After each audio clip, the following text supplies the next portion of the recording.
Today I'm going to show you the basics of changing a brake hose on your brake system. I'm going to be doing it on a Peugeot 306, but the tips I'm going to show you should apply to most vehicles. So why would you want to change your brake hose? Well, it could have just failed the MOT, it could have failed altogether. That's a bad thing. But when you do your servicing, check your brake hose for signs of perishing. So can you see that? See that perishing on the outer wall? Now what happens, of course, is when you brake, this expands and these could go pop. Also, an old brake hose like this could literally just go pop or expand so much you're losing a lot of your brake pressure when you put your pedal down or with your big foot, and you lose some of it through there. So you don't want that. You don't want any brake stuff leaking out. So obviously the first thing you need to make sure is you get the correct brake hose for your vehicle. If you're doing this because it's a Peugeot 306, there's the brake hose number, but that is only for the front of a Peugeot 306 Phase 3. So there you go, there's your brake hose. Right, let's show you a few of the things you're going to need other than a new brake hose. I've got some clamps to clamp off the hose. You can buy proper clamps or just use some vice grips as replacing it. Obviously you'll need a new hose. A good blade to cut the hose. A little trick I'm going to show you in a little bit. Some plus gas or freon oil of some sort to help with the unions, along with some proper brake pipe spanners. They're really very useful. Stop you rounding it off, basically. Brake cleaner and some rag, screwdriver and a little hammer do come in handy. A wire brush to clean everything off, obviously, and try and get the rust out of the way. And then we've got some brake fluid to top up the reservoir and something to catch the brake fluid, because you'll need to bleed out that brake on that corner, that side, the rear, front, whatever you're doing, because you're introducing air into the system. So that's the bits you're going to need. Obviously there might be some other bits specific to your vehicle. If you've got clamps that have got like a 10mm bolt on them, then obviously you need something to undo those with. I also have some spanners to deal with the other end of the hose. Right, so let's get on with the job. So the first thing you're going to do is a brake hose at the front or the rear, whatever, make sure your bleed nipple will come free. If you have a feeling it won't, then prepare yourself to replace the caliper. So obviously the car might be off the road for a while unless you've got a new caliper ready. Just get a wire brush of some sort, either on a drill or a wire brush. Wire brush around this area here. Give that a spray with some sort of freeing oil, like plus gas, WD-40 if you've got nothing else. And then the same thing up there. That area there, going to give it a good scrub down, spray, let it soak, scrub again, spray again. Because what you don't want happening is the nut that runs on the actual brake pipe, it's not to turn the pipe and break anything there. We want to clamp off the hose. Why? Because we're removing it? Well, you want to try and reduce the amount of brake fluid you really lose. It goes everywhere, corrodes everything, and you've got to have to just top it up. And it makes a heck of a mess. So there's a couple of ways you can do that. You can use a proper brake hose clamp, like I've got here. They come in many different varieties. They only cost a couple of pounds. Good to have in your box if you're a general DIY mechanic. Or you could just use a set of vice grips. That's fine too, because if you're not going to reuse the hose, you're not really going to damage it. Whichever method, let's get them clamped off. So I'm going to clamp it off relatively close to the caliper end, and then, rather than have to free off the hose coming in here and then take my caliper off and spin the caliper off the hose, because most hoses have a locked sort of locked fixing on the caliper end. It's not a spinning one. Some have a spin, which is great, so you can just screw in, screw out, and the hose doesn't twist, but in this case it will keep twisting. You never get it off, so you have to take the caliper off. So to avoid that, we clamp just before. Let's get it loose. This one is a 14mm, but it could be lots of different sizes. We'll get it moving. There we go. And then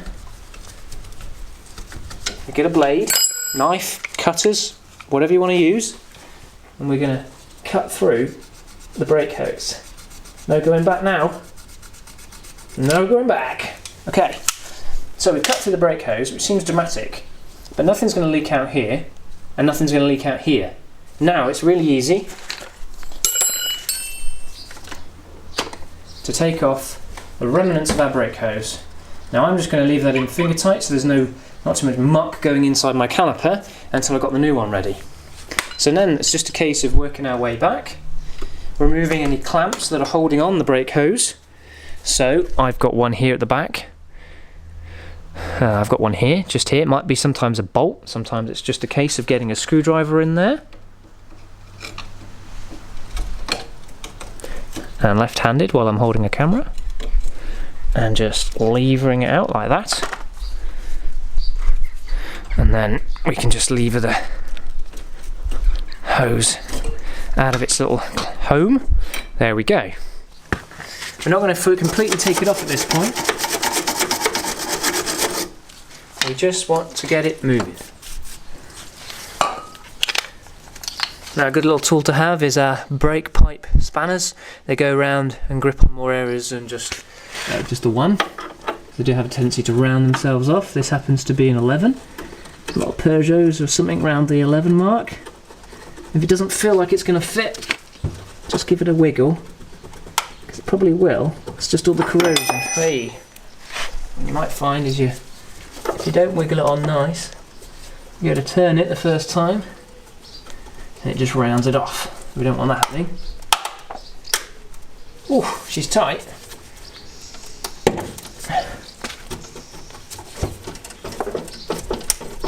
Right, so you see she's moving the pipe initially.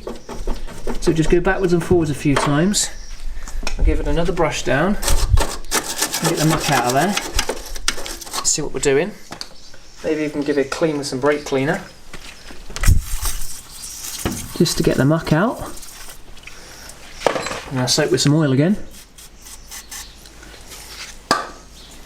And get 11mm in. What you really want to make sure is not happening is that the brake pipe is not twisting. If it is and you keep going, you'll snap it off. So take your time with this, unless you want to be replacing this brake pipe, which in some cases is very short and easy to replace. In other cases, horrible to replace. Right, so that's freed off and I'm confident that it's not twisting the brake pipe. So I'm just going to nip that up for a second. All that gunk we can just scrape out as well, which would be nice. It's always nicer working in a cleaner environment. And if you prefer to work in a cleaner environment, then clean your environment.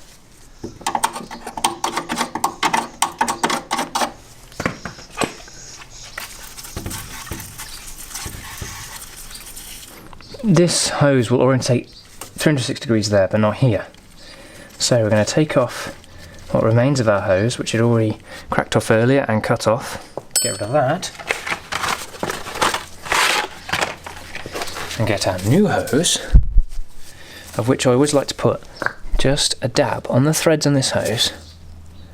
You'll see that there's some very fine threads. You don't want to damage the threads, one, and you don't want them to seize in there, so I just like to put a little dab. Don't get it overly right on the end of it, but just on the threads. And a little bit of grease. Then, without having to remove the caliper, we wind the hose on, like so. So just having to turn the whole hose to do it. Well, you'd have to be doing that with the caliper otherwise. Sorry about my head. And we get our 15mm spanner, or whichever one fits, and we tighten up our hose in our caliper. There we go. Then we can route it round and be ready to fit it up there. So keep your hose dangling down so you just don't get any muck in it. Don't keep holding it up there, especially spraying junk around. And we'll go and attack that now. As soon as you release this, then brake fluid will start dripping. So I have some rag ready so that we can catch any. Either use a pot, or if you don't care, then fine, you don't care.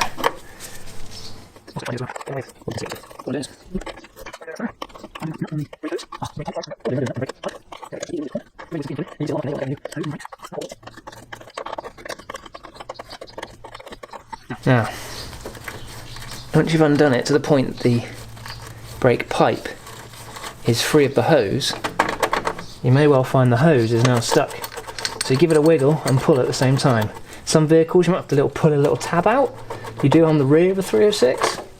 Okay, so that's our old hose. I'll chuck that out of the way. Now you can see the brake fluid dripping down. And in some cases, if you do this part first, you'll be here for a while with brake fluid dribbling everywhere, while you're trying to get your brake hose and your caliper off. So this is why we do this bit last. And give that all a good clean up, so there's no muck. a quick dry off. And we get our new brake hose. Hello. Don't twist it. So keep it as square and straight as possible to the vehicle and the hose. There we go. Just pops in. Now this bit, getting it started, is tricky. So just take your time. You want to get them in line as best you can. And don't force it. Give it a wiggle as it goes until the threads catch. As you can see, I've been able to do it with my fingers initially. Of course, we're getting brake fluid everywhere. That's why the rags are handy.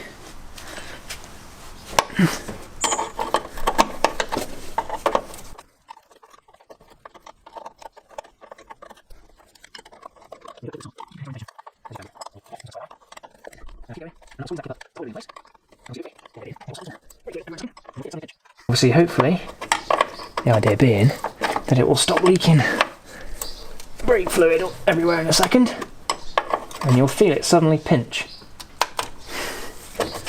Now, if you're still worried about the condition of that nut, then we take a proper brake pipe spanner, pop that on it,